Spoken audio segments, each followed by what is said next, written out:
I'm Jennifer Gilmour, and I'm an author and advocate for women in abusive relationships. I want to get to the answers to the questions that many have from those that work in the domestic abuse sector, getting an inside feel of what it's really like in their job role and sharing it with all of you.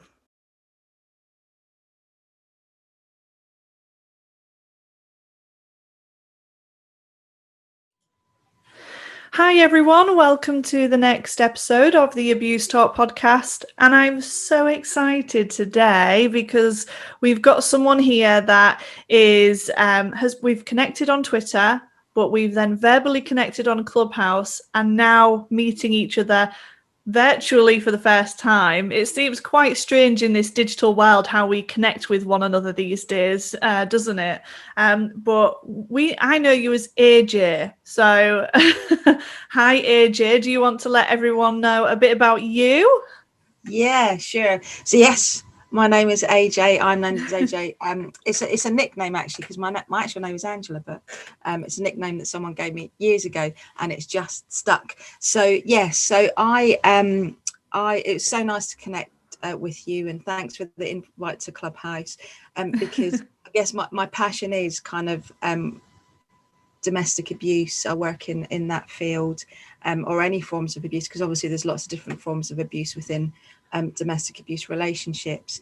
My background kind of is directly working with women mostly, so a big advocate in terms of violence against women and girls, but also work with the LGBT sector of domestic abuse as well, because we know that domestic abuse happens there as well. I was involved in a gay, bisexual and trans refuge a number of years ago, which we set up, and kind of previous to that I've kind of been in the homeless sector. I've always felt very passionately about that from a very young age, and my mum used to kind of and family, we used to go out to kind of support those kind of people, and also in terms of domestic abuse, I worked with refugees back in the early 90s, and that's when it first dawned on me, and it was kind of named as domestic abuse because some of the people I spoke to had fled their countries because of that. So I think that's just a little synopsis of why. Just a little synopsis of what. Exactly. And in other news, I'm a sports fanatic and a songwriter. So those things. I think I'm learning something new all the time, so this is great. I absolutely love this. So obviously you've gone on a journey, so I'd love to know why you first got involved with, domestic abuse and potentially working within the sector. Then what sort of called you to that? Yeah, so I was working for the YMCA, a big hostel in Brighton, in 2001 to 2004, and my partner at the time actually worked for a big organisation who support people who are fleeing domestic abuse, and they needed someone temporarily to kind of come in. So I went for an interview, and they just needed someone for 4 months, and I was very passionate about the subject but hadn't kind of been in the field, and I think just because of the background, so I went there for 4 months. Obviously that 4 months turned into, apart from break in the middle, 15 years of working in the field.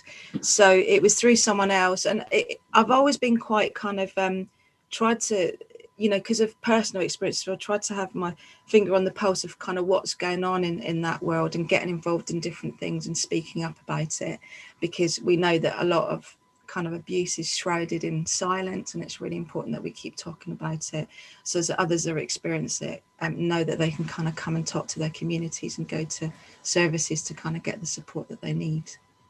Yeah, I mean, it's really difficult, isn't it? Because I'm assuming you've seen a lot and been involved in a lot of cases, and I find it so difficult personally to hear the multiple amount of stories and then almost feel like nothing is changing.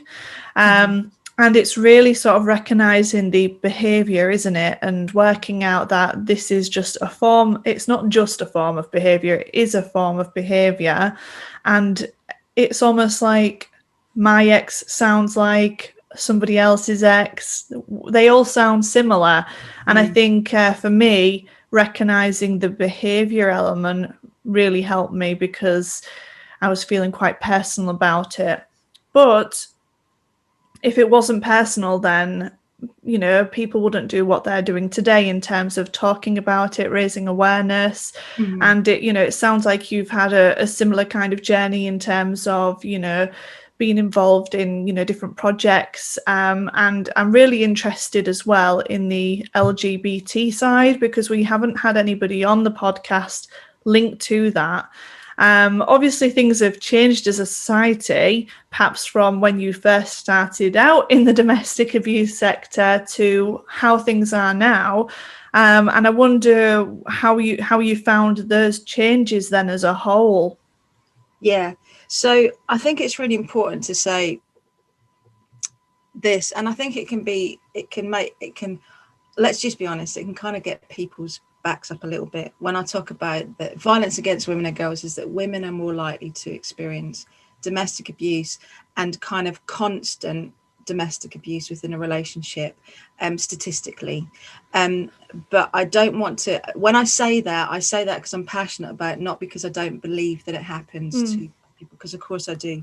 And I've had many conversations with people over the years. When I tell people what I do, it's kind of sharp intake of breath and, oh, that's really lovely, you work for a charity to, what about men? I hope that doesn't sound too controversial, but those are the two responses. And it is so important to know that I've worked with men in the who are gay or bisexual or trans who've experienced domestic abuse. I'd say that there's some unique things that happen within those relationships. Well, so kind of like outing people when they're not out to their family, or using that as kind of a way to kind of continue to control someone. And sometimes the response that people get from, for example, the police, and just to kind of say the uniqueness about it, is like, oh, it's just, it's a couple of guys, or it's a couple of friends who are women and they're fighting. It's just like, no, it's an intimate relationship, and domestic abuse can happen within that as well. So I definitely think that there is Gallup is a wonderful organisation who are really championing this. They deal with hate crime and also people experiencing domestic abuse. So I think that the kind of diversity and equality, I think that we need to mention this, because I guess, as a LGBT person, that we can be quite it's like about a man or a woman, but it's really important to bring in that there is some unique things that happen for the LGBT people as well. I hope that explains what I'm trying to explain. Yeah, I mean, we can look at behavior as a whole, but it can be that specific. And even though we can say domestic abuse, from a male perpetrator to a female victim can be very different to a female and a male. And I think there are quite significant differences, but under the umbrella of it all being the same type of behavior. So what would you say? I mean, obviously you've mentioned about things like being called, putting pressure on maybe to call them out to their family. Mm-hmm. What else would be a unique difference, or what would be the signs for, that LGBT side of things then? Yeah. So in terms of kind of when someone comes out as, gay or lesbian or whatever under the umbrella, sometimes when they're with a partner, they might say, I'm not out to my family, I'm not out to work, they don't know about my sexuality. So some people lots of LGBT people have said, they threaten to out me to my family and to my work. So some of the other things were about people who have got HIV. That's something as well that a partner uses that to control them. So, well, if you leave me, then I'm going to tell people that you're HIV positive. And so, like with the power and control wheel, which we've talked about before, there's actually a power and control wheel for LGBT people, and there's those kind of unique things in terms of, it's got all the different segments. That's kind of added as like an additional thing that people kind of experience. And of course, it's really important to say that outing of HIV as well can happen in heterosexual relationships as well. we've Right. had that as a pattern. So, you know, when you talk about those different kind of patterns of control, Yeah. it's like adding those things as something that people experience. And I think training in that is so important to organizations to include those things as well, and the unique things. And so important to say, you know, when we talk about so-called honor-based violence, where which is something where, you know, someone within a religion bringing shame, and I say that kind of that it's horrible that someone would say that, bringing shame on a family within the LGBT community, that can be an experience as well. And it might be that they're gay and they don't want to be in the arranged marriage, and and people who have experienced so-called honor-based violence, you know, we know that there's been homicides because of that. So Right. it's just good for people to kind of have those conversations as well, especially big organizations, so that they know how to respond to everybody who's experienced domestic abuse. Yeah, I mean, I feel it's interesting that it almost crosses over, and I didn't even consider that there could be links between that honour-based violence, you know. And I also didn't know that there was a specific, you know, power and control wheel. So I'm going to go ahead and have a look at that myself afterwards to check it out, Yes. because I think it's really important to continue to learn and look up. I'm assuming that would be on the Duluth model. Is that the Yeah, you know, you go into you Google Duluth model, and loads of wheels come up. And there is actually a wheel regarding people who are LGBT. So yeah, it's really important. It's important to kind of, it's important, you know, everybody's story, there are crossovers and there's certain behaviors, but of course everybody's story is unique on a human level. Yeah. And you know, just as your story, it's so, I just want to say, it's so amazing when survivors of domestic abuse share their story, because telling stories is a way of it getting out there, and actually maybe that making the difference for someone else to reach out. So it's great what you're doing. No, oh, thank you. Well, obviously, I want to continue this conversation because it is, you know, it's interesting and it's insightful, and I think it's important for listeners and viewers that are watching to sort of understand, you know, the differences. And you know, obviously, I've learned something new today already. So for anybody watching, we're going to put all of the resources that we're talking about in the description of the podcast, the YouTube clip, and it will be in the show notes on the website. So just want to put that out there as we continue the conversation. Obviously, we were talking on Clubhouse, which I think was only last week, but it could have been a bit long. You know, time seems to merge in the world of Clubhouse. And for those who don't know what Clubhouse is, it is an audio chat platform where you can have conversations, discussions, tap into talks, and it is only at the moment for Apple users, so those with an iOS device. And I found out AJ wasn't on Clubhouse, so through a Twitter Spaces, which is really funny. So I invited her over, and we've had a couple of conversations, really, haven't we? And one thing that came up was about the regions and the fact that we obviously were in the UK. And you think in my head that it would be kind of the same rule in the whole of the UK, but there are differences depending on where you live as to what support you can access. So I kind of wanted to talk about that, and I don't know what experience you have, AJ, but I'm happy to sort of share my personal experience as well and sort of get your thoughts and feelings over it as well.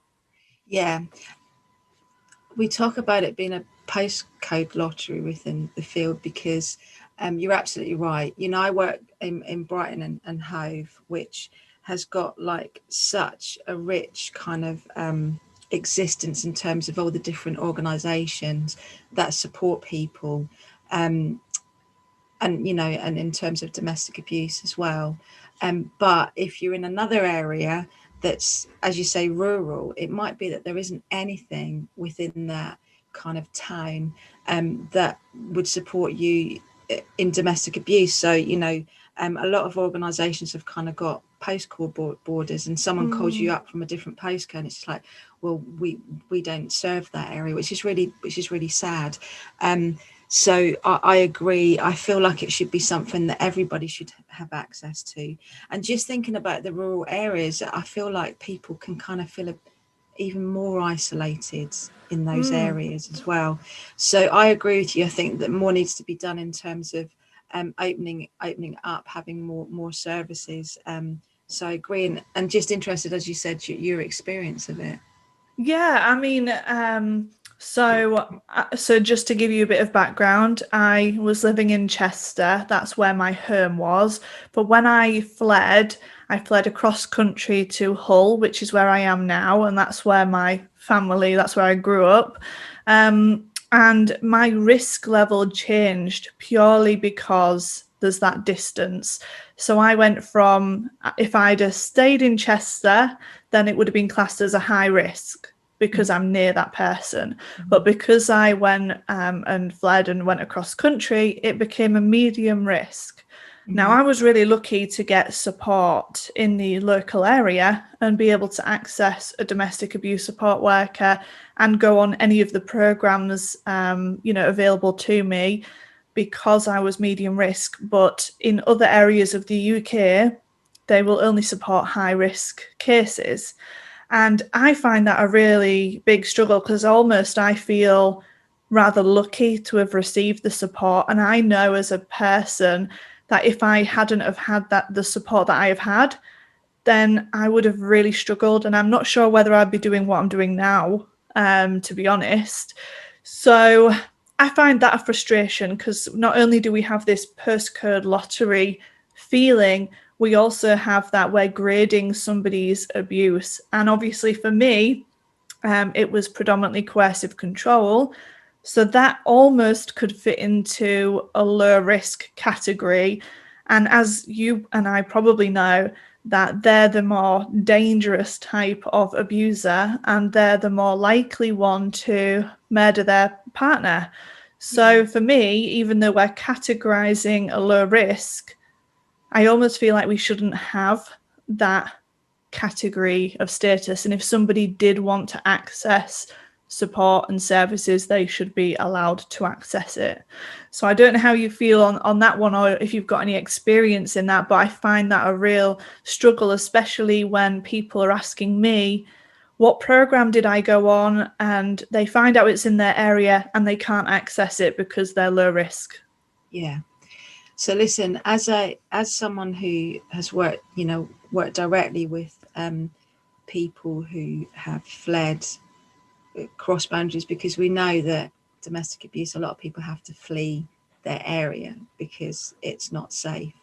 On a human level, I have to say that it's something that I'm really aware of, and on a human level, I find it really difficult because when a person is sitting before you and they're sharing their story, and we are using a tool to, and it's understandable we use a tool because it really does help us to kind of assess the situation, understand what's going on. But for someone to feel that it kind of feels like, belittles their experience, I do really struggle with that. And there's lots of different kind of tools that we kind of use to speak to people about domestic abuse, because we know that there's a pattern. You've talked about that, but on a human level, I think that I have to be honest, a lot of people have really struggled with the high risk, medium risk, low risk, because certainly don't want to take it away from their story and kind of their truth and how they're feeling. I don't know what the answer to that is right now, but I know there's lots of discussions about it, because if that was me and someone was doing a risk assessment and they were saying that, I think I'd feel exactly the same. So I think that we need to talk about it, and I think we need to hear from yourselves and others about how they feel about that. And it's not the first time I've had this conversation about how people feel about that. Well, I mean, it's really interesting. You can't get a service. That's not okay. We should be serving everybody the same. And there are places that I know around the country that do have who do kind of work with people who are medium risk. but there's other areas that don't, which is why we say it's a postcode lottery. And it kind of feels to me, it belittles actually what's happening for someone. And someone is so brave enough to reach out and talk to them about very personal stuff, and it's just like, oh, I'm sorry, we can't work with you. It's heartbreaking. So I think it's a conversation we still, we need to keep having. Yeah, I mean, I think it's definitely an important one. And I think if somebody is, reaching out for help and support, and it's almost like we should be available to give that support, really. But that's me being personal, I guess, and I know how far I've been able to come because of the support. And even when I was going through the family court system, having somebody there in the room with me, so I didn't have to try and relay everything to my mum, or my family, to try it so that they could support me, because obviously they're not allowed in. It's exhausting. So I find it's been a big part of my journey, having that support. And sometimes as humans, especially for me and my part, I used to be a person that would not want support. I used to want to try and do everything myself. I'd feel ashamed about getting support. And now I feel the complete opposite. It's almost like, get the support you can, whatever it is, take it. Yeah. Because I think if I hadn't have had that again, I think everything would have slowed right down in my recovery process. So it's definitely something that I would like to continue looking at, maybe knock some doors down and work out. And maybe we don't need such a low, medium and high risk category. Maybe it's looking at the complexities. And again, it's just the same with the law, isn't it? It's meant to fit into X, Y, and Z. And when you look at domestic abuse, it doesn't really fit like that. It's not meant to. It's meant to be hidden. It's meant to be, it's clever. It's manipulative. It's meant to sort of go through the loopholes and not get caught. So I do think there's a lot to do, and I'm trying to follow the conversations on this. So feel free to send me any material. Yeah, no, definitely. I think, it's really important to, the most important thing to hear is the survivor's voice on that, because, independent domestic violence advisors, advocates, we are advocating for people and standing alongside the person's kind of journey. And I think that, we need to also speak up about that. And we are. And I think, it's so important to have these conversations. We shouldn't shy away from them. There's been some excellent stuff done in terms of, in terms of the tools that we use to work things out. And I think people get that. But I hear very loudly about the crossing the border and Yeah. kind of what you've talked about. So I'm interested in having that conversation and hearing a bit more about that. Yeah, and I think it applies to not only the support, but it applies to legal aid. It applies to everything, basically, when you're looking for it. So it's definitely something that needs to change, and it needs challenging. So yeah, thank you for that. It's it's good to sort of get it off my chest a little. Nothing fits into a nice little neat box. Everything is different. You can't pigeonhole it, because we're talking about human harm and the things that happen to people. So you just can't. So I agree with you. Oh no, thank you. Well, tell us a bit about who you work for then. It was Rise, wasn't it? Yeah. So tell me about them. Yeah, great organisation called Rise in Brighton and Hove. Started off 26 years ago, really grassroots. I think it started off as the Women's Refuge Project. So I work from them. I've worked in lots of different areas with them. As I said, I worked as a health advert in a hospital, which is great because sometimes there was an intervention there. The hospitals are trying to ask everybody that comes in, especially if they've kind of got injuries, is everything okay at home? And when they did that, I was able to kind of speak to people directly. And I worked as an IDVA independent domestic violence advisor, working with high risk clients. I worked in the LGBT service as well, and also kind of work in the kind of with the homeless sector. So do a lot of outreach, because I think you talk a lot about community, Yeah. and getting out into the community and having conversations in the community. And when domestic abuse happens, people talk to their friends and their family and people in the community about domestic abuse. That's where it happens first. And then it's about, if people want support, them coming to kind of us. And sometimes it's hard for people to kind of walk through the door. So that's why, you know, a lot of organisations, including Rise, have done outreach into the community to get conversations kind of going. I think that's so important. So it's all about community now, because, you know, that when you look back at the history of domestic abuse, and you might know this, and I didn't know it until kind of probably about 5 years ago, that communities used to call out perpetrators of domestic abuse by going to their door and knocking on pans and saying, you can't do this anymore. And that was just like on streets in the community.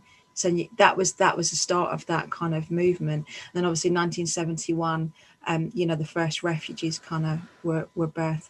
So it happened in communities.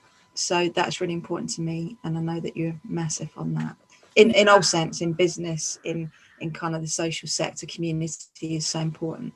Yeah, and you know, funny thing is, when lockdown happened, you know, that changed quite a lot in terms of not just domestic abuse, but you know, child abuse and all the different things, like, you know, mental health issues and so many different things that came from that situation. And I remember I did a little talk. I had a conversation with Sue Penner from Rockpool, and I was just saying, you know, why is it, you know, up to the victim to sort of get out? What could we do in the community? And I was thinking about neighbours, you know, and I felt like it was more like an encouragement to report. So if you are a neighbour, there are things you can look out for. So we started talking about, what would the signs be as a neighbour? What would be unusual behaviour from that household? And trying to sort of give the community that opportunity to respond. And I think some of that has actually happened. And I spoke to somebody else from the New York Prevention of Child Abuse. I've not got the whole title right, but I'll pop it in the show notes. And she was talking about how teachers can look for differences within their Zoom calls if they were having Zoom calls with their children, and what to look out for. And I really just had this sense of, you know, it shouldn't be the victim's responsibility to get out. There should be opportunities from neighbours, friends, from those, you know, perhaps there's a food bank coming around with parcels, what's changed, what's unusual, and looking out for those signs to be able to take action and do something about it. Because we don't know what difference that would make to that person's life. And I think, I'm hoping lockdown has given that sense of responsibility to the community in one way, but at the same time, I think there's still so much work to do in raising that awareness. So what would you say to somebody who is, you know, they're not a domestic abuse professional, they're just they're a member of public? What should they do if they're feeling something isn't quite right with neighbours or with a friend, or, you know, it might not necessarily be domestic abuse?